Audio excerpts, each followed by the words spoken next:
Oui, ben 2 secondes, je m'instruis, c'est pour les chroniques, bordel. Bon, allez, place à l'énigme du jour, qui est consacrée cette fois à une chose historique. Vous le savez, c'est à vous de jouer en devinant cette énigme à travers plusieurs indices qui sont également à déchiffrer. D'abord, un indice général pour trouver l'énigme.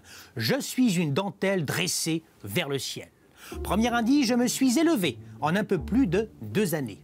Deuxième indice, elle est la ville qui m'a vu naître. De mon sommet, on peut la voir tout entière. Troisième indice, véritable prouesse technique. C'est pour une grande exposition que je suis né. Quatrième et dernier indice, je suis son œuvre et porte son nom. Bien qu'on le prenne souvent pour un architecte, c'est un ingénieur de talent. Je vous laisse le temps de la chronique pour trouver indices et énigmes. La chronique du jour est consacrée à l'histoire oubliée du Lancastria sur les côtes vendéennes.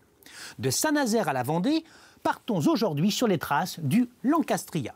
17 juin 1940, au large de Saint-Nazaire, dans une France en pleine débâcle, le paquebot de luxe britannique RMS Lancastria, réquisitionné dès 1939 par la Navy, participe à l'opération Ariel, visant à évacuer soldats et civils vers l'Angleterre à la suite de la défaite de Dunkerque face aux troupes allemandes.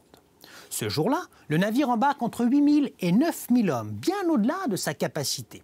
Vers 16 heures, des bombardiers allemands attaquent. En moins de 30 minutes, le Lancastria bascule, se retourne et coule avec ses milliers d'hommes à bord.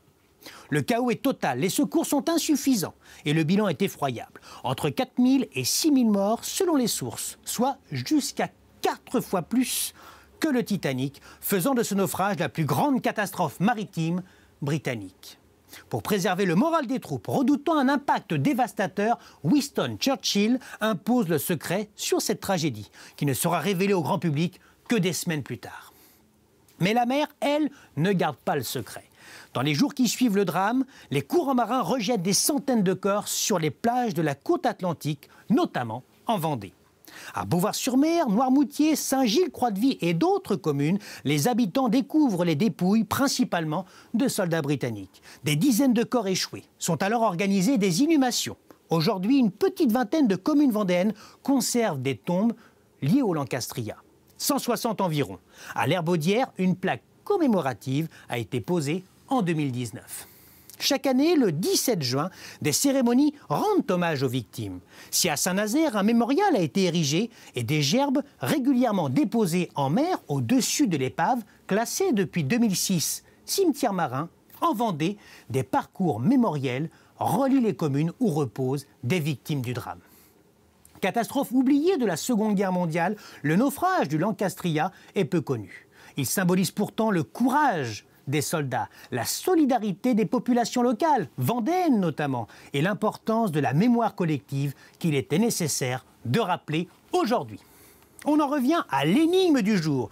La chose historique à trouver était bien sûr la Tour Eiffel, qui a été construite à Paris en un temps record, du 26 janvier 1887 au 31 mars 1889, c'est-à-dire en 2 ans, 2 mois et 5 jours. Le projet de construire une tour de 300 mètres a vu le jour à l'occasion de la préparation de l'exposition universelle de 1889, dans le cadre d'un concours lancé dès 1886. Il s'agissait d'étudier, je cite, la possibilité d'élever sur le Champ de Mars une tour de fer à base carrée de 125 mètres de côté et 300 mètres de hauteur. C'est le projet donc de Gustave Eiffel qui a été choisi parmi 107 autres propositions. Un ingénieur français spécialisé dans la construction de structures métalliques. Chaque année, c'est un peu plus de 6 millions de personnes qui se bousculent pour visiter cette œuvre d'art aux 3 étages, dont le squelette en acier pèse à lui seul 7300 tonnes, c'est dire.